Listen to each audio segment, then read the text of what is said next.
Welcome back to another episode of Unfiltered Conversations. I'm Kelly Mack, joined with the lovely Y Square. And in the middle, Raven Magwood. Oh my gosh. I'm excited to have you on. Yes. Yeah, and I've been knowing this young lady for a long time. You and my son went to school together. Yes. Your mom taught my son. Oh, wow. Yes, and not to mention, when you were you 12 or 13, you actually wrote and produced your first book. 12. 12. Yes. And the name of that book again was? On to Victory. Okay, On to Victory. That was 2013, 2012, somewhere 12, in there. Yeah, 2013. Okay, yeah. Okay. So how old are you? I'm 31 right now, and I got married, so full name, Raven Magwood Goodson. Yes, Goodson. And it's funny because I got married too, and we knew each other as single women, so, but yes, much respect to your husband. I had a chance to meet him. Seems like a good guy. Of course. We gotta all break bread soon. Yes, indeed. All right, so you wrote the book. Yes. When you wrote the book at such a young age, what was going on in your mind? At the time, a teacher had told me to write some things down. Okay. I was a national gymnastics champion. I had skipped 2 grades, so she said, write down some things that you've gone through, how you were able to accomplish it. And it turned into the book. And it turned into people wanting to not only know about the successes, but some of my setbacks and struggles during that time as well. Right. So as an 11-year-old writing, 12-year-old when it was published, I was just like a kid's version of a motivational speaker, motivational author, and it ended up becoming a bestseller. So from there is when I decided, okay, this is what I want to do. I enjoy motivating people through writing. So. Yeah. That's phenomenal. So let's speak on that a little bit. So the fact that you wrote a book at 11 years old, and you were a national gymnastics, but you went through setbacks. So 11 years is a short time to be on the earth to go through some setbacks. What type of setback? Well, short and long in a sense, but what kind of setbacks did you go through? Yeah. Because just your posture, of course I'm meeting you through Kelly, but the energy that you have around you is very regal. So what was some of the setbacks that you went through? Yeah, I think we all experience adversity at some point in time. So what I wanted to really get across is, okay, I'm this national gymnastics champion, but during that time I had 3 surgeries that sidelined me from the sport. Didn't know if I was going to be able to still compete. Were they sports-related injuries? 2 were. Okay. One had to do with knee. I had a chronic knee disease pain. And then I had hernia surgeries and, just dealing with people telling me that I wouldn't be successful or, you have bullying and things of that nature from an 11-year-old's eyes, just, that life isn't perfect or what we're going through. Yeah. So just different things like that. And of course, outside of being 12 years old, as I got older, I experienced a lot more adversity than that, but just trying to keep positive throughout whatever life may throw your way. Yeah. And a lot of people don't know that you actually were in the Junior Olympics. Yes. So how was that? Was this always a dream or a goal, or did it just kind of happen and you were like, here I am? Yes. When I started gymnastics, I was just, moving up so fast, so quickly. I started off in a recreational class. Normally it takes a couple of years to be on team. But in 2 weeks, they pulled my mom and dad aside. How old were you when you started? I was about to turn 6. Oh, so 5 turning 6.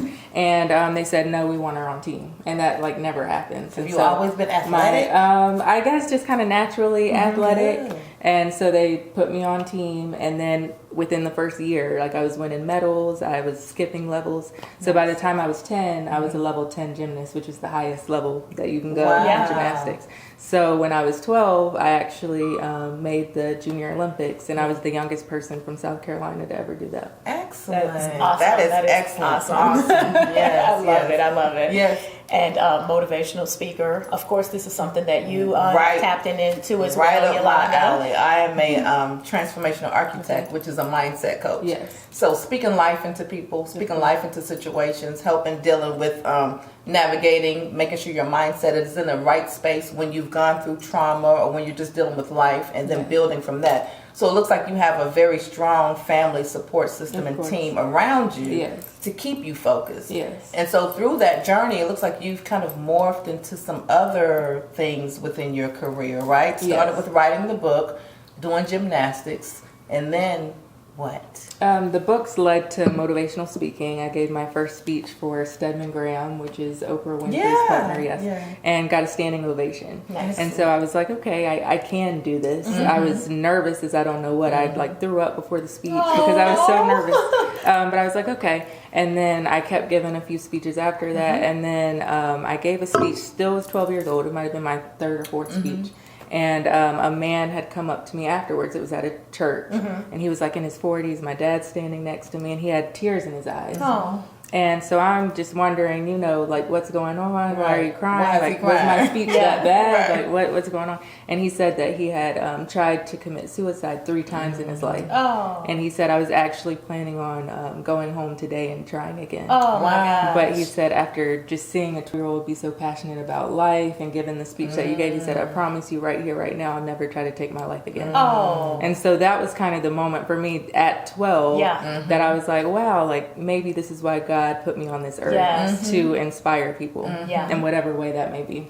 Right, right. So that's when, you know, people have always said when I was younger that I acted more mature. But at 12, it's like, okay, this is what I know I'm supposed to be here and doing. So the motivational speaking led to, I was hosting a radio show. It led to me wanting to go from, instead of just writing books, writing movies. And, you know, we just finished producing a film, Finding Tony. So, you know, just super excited at where God has just placed opportunities on my journey, and it's turned into what it is today. Yeah, and it's like, you know, for you to be 31 years old, you're a serial entrepreneur. A serial entrepreneur. And also somebody that operates in purpose. You know, like your mission is purpose driven. There's no ifs, ands, or buts about it. So speaking of which, Finding Tony, the new movie, it was just released on May 10th. It's available, actually, if you go to my Facebook page, I posted the link. You can actually rent it there or you can buy it.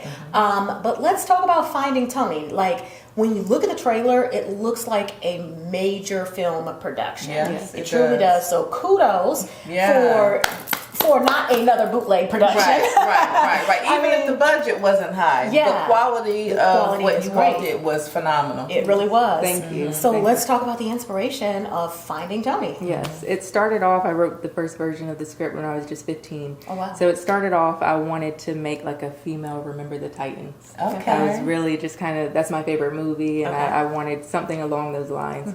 And I was deciding on a sport. Basketball seemed like an appropriate sport. It's international. And so I wrote the first version of the script. Now, as time went on, I started diving more into the issues that we see in the film. The grief and depression, mental health, just a lot of different things that go on. Women in sports, of course, that's huge now. And so it's really cool at the timing that everything, and that it's coming out now when we're paying so much attention to women's basketball and things of that nature. So I'm just super excited for everybody to see. It's watch.findingtonyfilm.com. You can go check it out. You can go and buy it. It'll come out in a few weeks on like Amazon, Apple TV, and all the bigger streamers. But for right now, you can go to watch.findingtonyfilm.com. Good. Awesome. So could this be considered, not considered as, or just maybe similar to, and more of a 2024 version when they have grown up and gotten into life, love and basketball type of feel? It's a different relationship that we're exploring. So I want, even though I have gotten the love and basketball vibes, some audience members have said that, but it's different. It's not a romantic relationship that's being explored.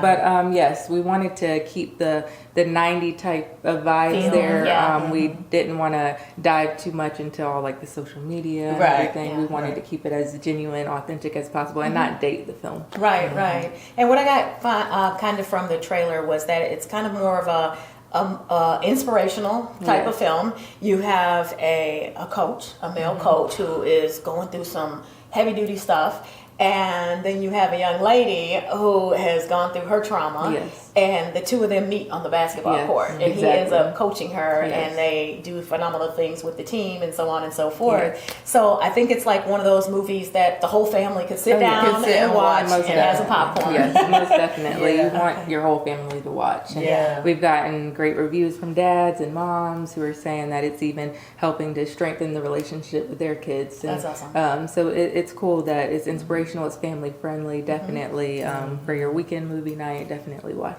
Yeah. So I guess that is true then when creatives and when they're writing and they're doing things, because I'm sure you consider this project as one of your babies, right? And you say you wrote it when you were 15. The first version of the script. Gotcha. Yes. So we're now 15, 16 years later, and you're finally seeing it come to fruition, correct? Yeah. Fast forward, Yeah. you are now 31, so that's like 15, 16 years later. And I see that there's a process, obviously. And when you're in this industry, I'm in the industry, but from another aspect, not from film. But I respect the process and respect time of what you have to do. Did things change? Of course, I'm sure you rewrote it. It changed. What has that process been like for you? Yes, a lot of rewriting because, of course, I'm growing as a person. Yes. I'm not the same person I was when I was 15. So just things that I've gone through, just becoming an adult, now becoming a parent, you see things in such a different light, you know, now being married. So it's, the story grew just because I grew. And then you got to think, you're writing something on paper, but then your actors have to bring it to life. Like so many different things come along when you're on set and so many different creative ideas. Yeah. And so the story just changes as time goes on, just innately because of that. And then, you know, you have things that enhance ideas. You have your actors come to you, can I try something this way? And then it ends up making the script and making the story even better. You know, I love one of my favorite scenes in the film. You just have to watch it. But we were able Give 'em that cliffhanger. when you talk about even like the quality of the film, you know, we have Al Green, like one of his songs in the film. So we really have, you know, the production value of like a $20 million project. You know, it didn't cost us anywhere near that. But that was something that was just happened on set organically. We were going to do the scene one way. And my husband just kind of like, you know, touched me like, you know, no, like instead of doing that, you know, Al Green, and we listened to it and changed it. So which Al Green song? And so you have to, you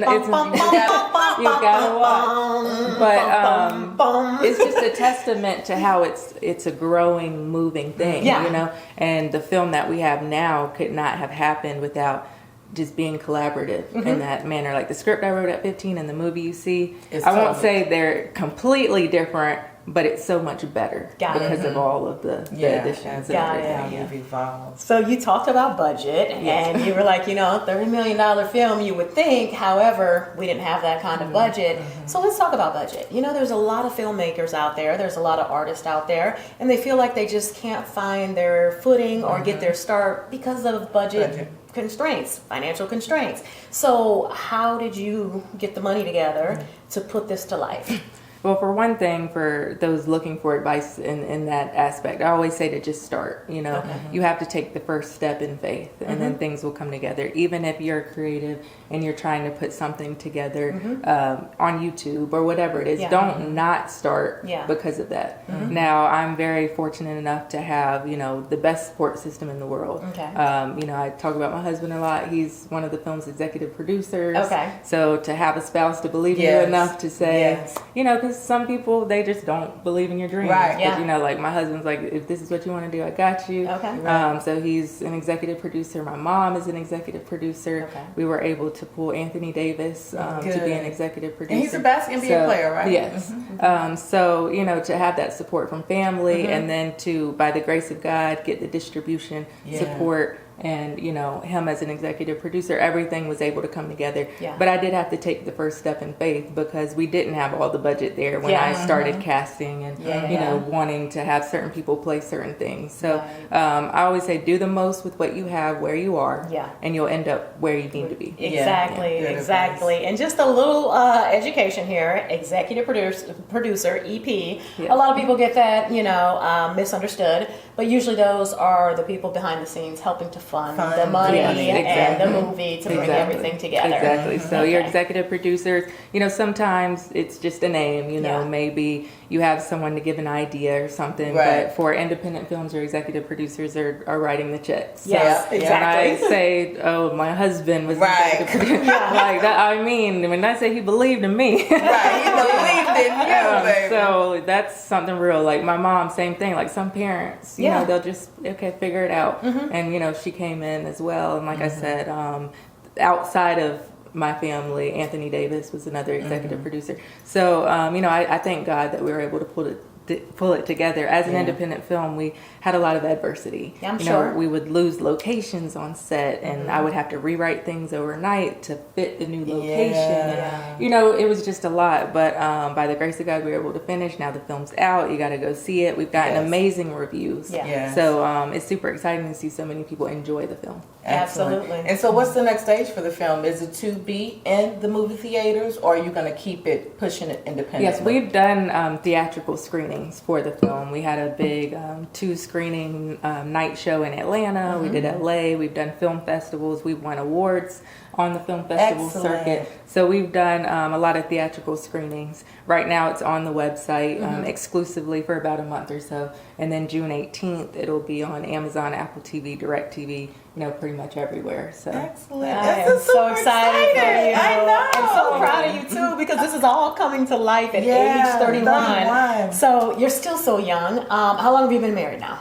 This is our second year of marriage. Yes, and you know, it's exciting to be able to build. Yes, we are. To be able to build with someone and have fun is my best friend. So, you know, I love it. Yeah. So let's talk about what led you to your husband. You know, first of all, how long did you guys date? And we want to know how you met. And you know, a lot of times, Yolanda, women that are successful sometimes have a hard time finding a man who can accept their success, right, and who can balance that and support that, play the back. So let's talk about it. So I met my husband at church. He came to church with my brother. You know, they're friends, and he came, and it's like, hey. But at the time, it was just strictly friends. You know, over time, we just got really close. Like it went from casual friends to like that's my best friend. And you know, he has success in his own right, and I think that's what kind of like.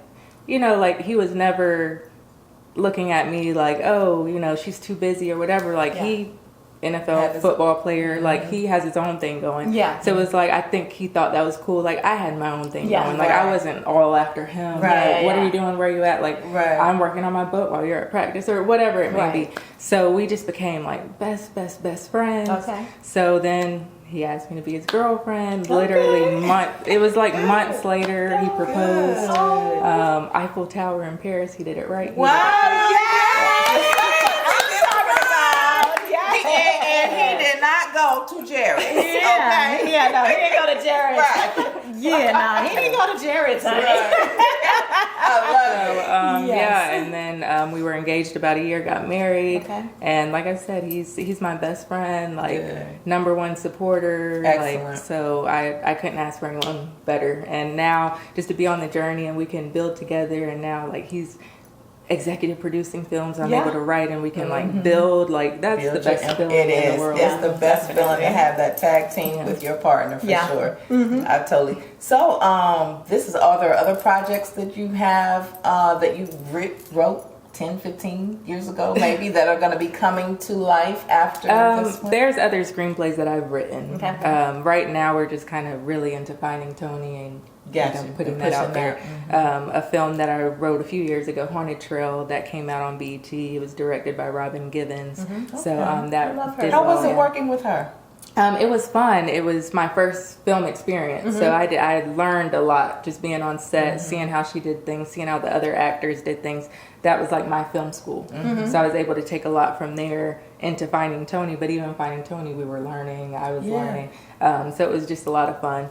But we're talking about other projects, just things, you know, writing, putting ideas down. And so, like, this isn't it. This is the beginning. We have other projects, whether they're feature films, whether they're TV shows, whatever it is, definitely. You better tell them. They better remember your name. Tell them, look out, remember her name. Yes, and her name is Raven Magwood, and the name of her movie Raven Magwood Goodson. Yes, Goodson. Yes, Raven Magwood Goodson. I have to retrain my brain. No disrespect to your husband. And it's called Finding Tony. Finding Tony is the name of the movie. Absolutely. Right now, there's a special link where you can watch the movie. But June 18th, did you say? Yeah, June 18th. It'll be like Amazon, Apple TV, everywhere streaming. So let's talk about that. How does streaming work? Do you? I mean, of course, we know that right now you can exclusively see it before everyone else.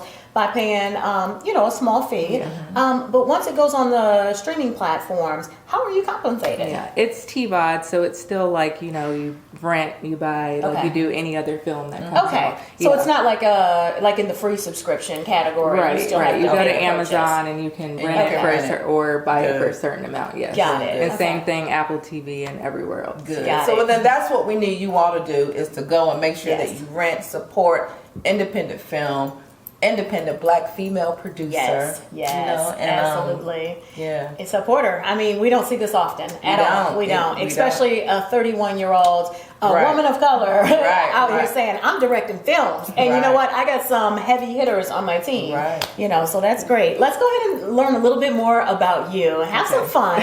Okay, so first and foremost, I want to know if you could choose any actor or actress out there that's living, who would it be to work with next? Denzel Washington. Oh, yes. And would it be like a comedy, a drama, a romance, it depends, action? because he's actually getting more into producing and directing. Yeah. So I would even like to work with him in that aspect.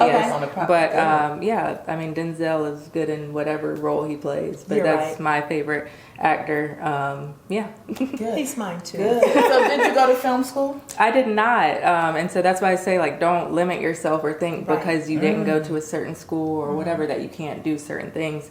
Google, I was going to say, what was your teacher? I learned how to write screenplays through Google. Now, actually being on set is how I learned more about directing and how, things work in film and acting and all of that. Yeah. Okay. Just being in it. Yeah. And being in it, like, life was my school. And so when you say be in it, because I know you got another question too, but when you say be in it, because I'm speaking for the person that young creative or creator who has that idea, but they don't know how to get in it. Did you just show up on sets? Did you have someone that was already in the industry that pulled you in or anything? Or did you just... There's no one that I knew that was acting or anything like that. Okay. I just wanted to learn. So I would watch master classes like on Spike Lee. Excellent. I had signed up to be an extra in a Tyler Perry movie. And because I just said, I want to experience film from every angle. Yeah. So I was like, even if I'm an extra and I'm sitting in the hot sun and getting paid minimum wage, I just want to know how it works. So I literally, you see me in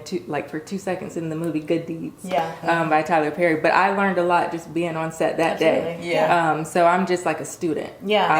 I absorb, I learn, and then of course having my own experience filming. I won't say I'm an expert yet, but obviously I've learned so much. Yeah. And you know what? I'm going to kind of pivot because the question I was going to ask, and I still will, but you talked about being in a Tyler Perry film, Good Deeds, okay, which was huge for you.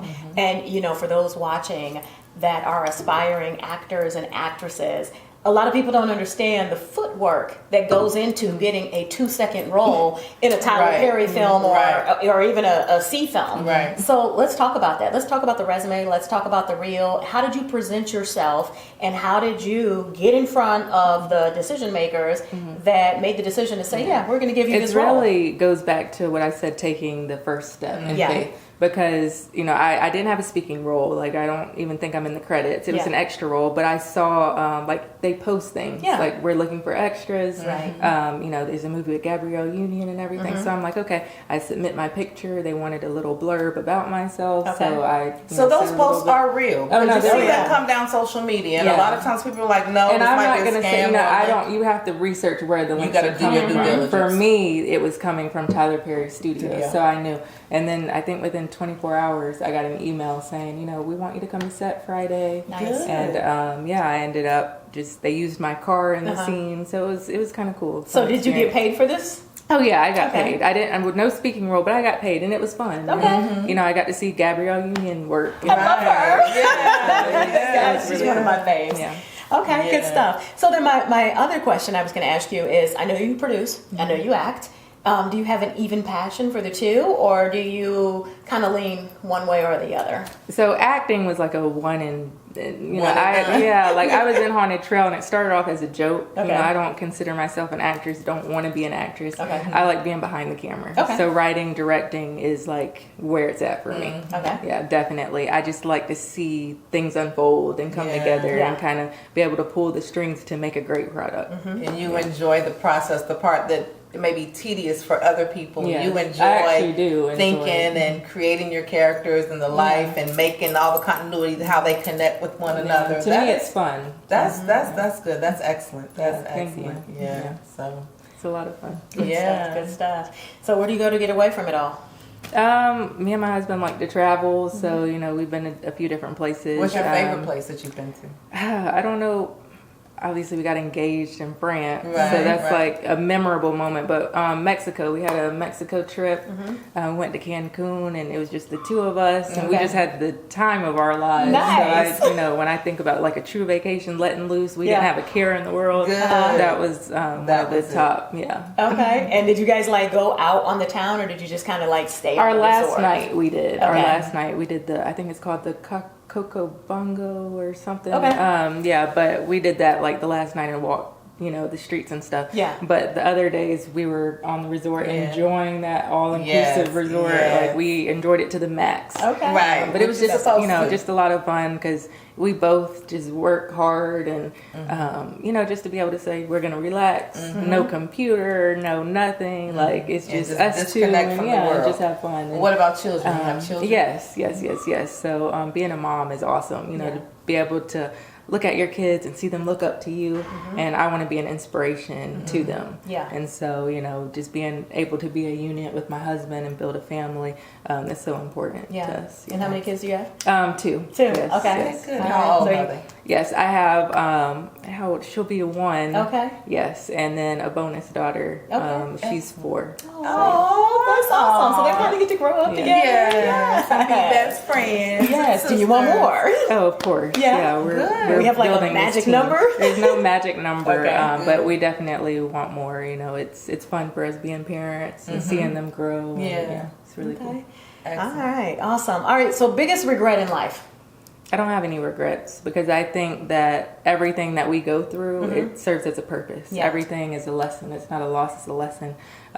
So no, there's nothing I've gone through. It's made me who I am. Yeah. So why would I want to erase Stronger, wiser, better. Yeah, Right. definitely. My mindset too, but some people, Yeah. they have Yeah, them they do and, have some and regret. it makes other people think like, ooh, I don't want to do that. that? Right. Yeah, no regrets. Yeah, Right, that's right, good right. stuff. That's And good would you stuff. ever put your children in a movie, in the film? They Oh, would good have to question. make that decision Yeah. themselves. I'm So- not the type of person that's going to put a camera in their face. Like me and my husband are private. If you go to our social media, you'll Yeah. rarely just see us posting them or anything like Yeah. that. Good. Because we're not secret, but private. Yeah. They would have to, I feel like, come to us and say, this is what They we want to do. Yeah. Excellent. Okay, Excellent. good excellent. stuff. Good. Well, it's been a lot of fun talking to you. It has been. I'm so proud of you, and of course, I've had the privilege of knowing you a little bit longer, all the way back to good old Greenville, South Carolina, Malden, South Carolina. But you've come a long way. I remember we did something at Redemption, Yes. Ron Carpenter's church back in the day before he gave the church up. yeah. Is he back there now? I think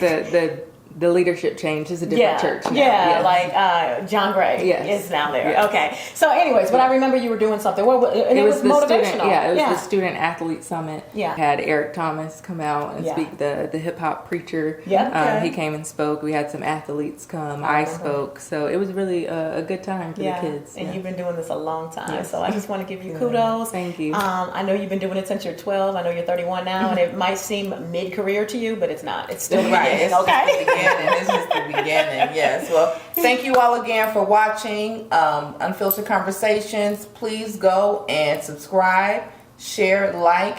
Make sure you rent the film, Finding Tony, Tony. to support independent filmmakers. And we'll see you next time. Same time, same place. Yes, yes. Thank you, Raven. Thank you. Thank you.